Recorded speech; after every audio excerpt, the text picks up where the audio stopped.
Cultural stereotypes often frame male sexuality as a purely binary state, a machine driven by raw physical demand. Modern telehealth companies have built highly efficient empires on this exact assumption.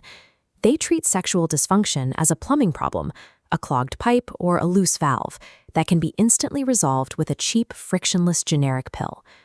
This chart shows the rapid financial growth of the medicalization of sexuality.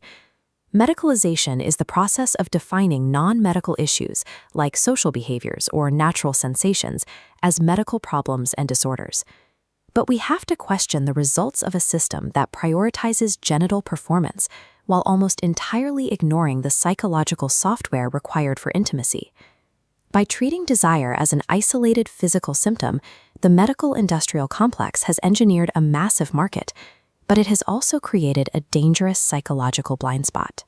To understand our current moment, we must look back to the 19th century, when the medical establishment first labeled natural behaviors as medical diseases.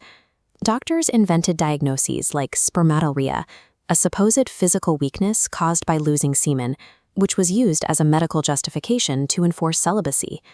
In the 20th century, this medicalization expanded through the DSM, or the Diagnostic and Statistical Manual of Mental Disorders. Early editions categorized behaviors previously viewed as immoral, like masturbation and low sexual desire, as illnesses requiring psychiatric treatment.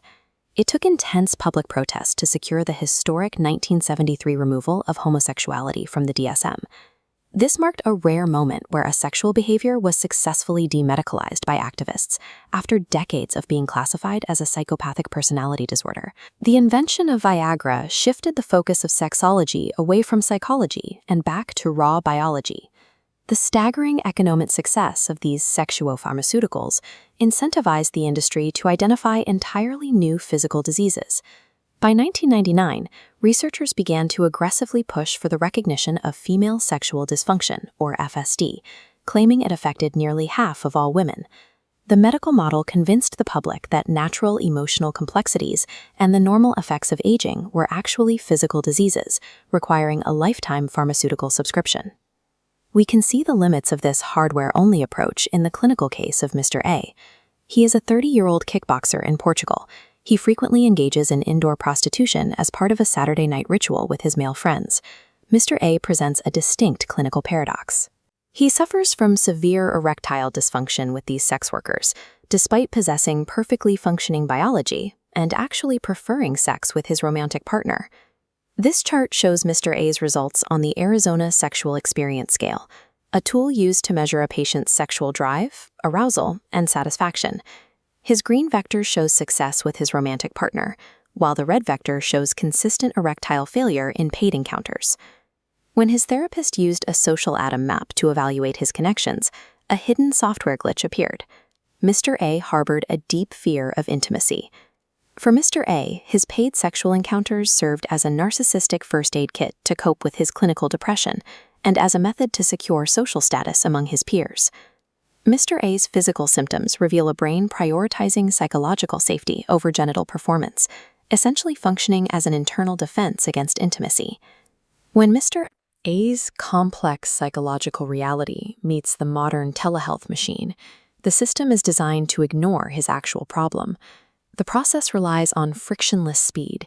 A patient can log online, bypass genuine psychological evaluation, and instantly purchase cheap generic sildenafil, the active ingredient in Viagra. This fragmentation of care carries broader medical dangers.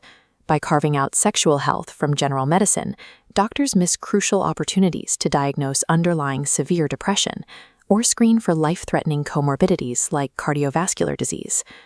By giving patients immediate, unsupervised access to a biological fix, the medical system actively prevents them from investigating and healing their actual emotional wounds.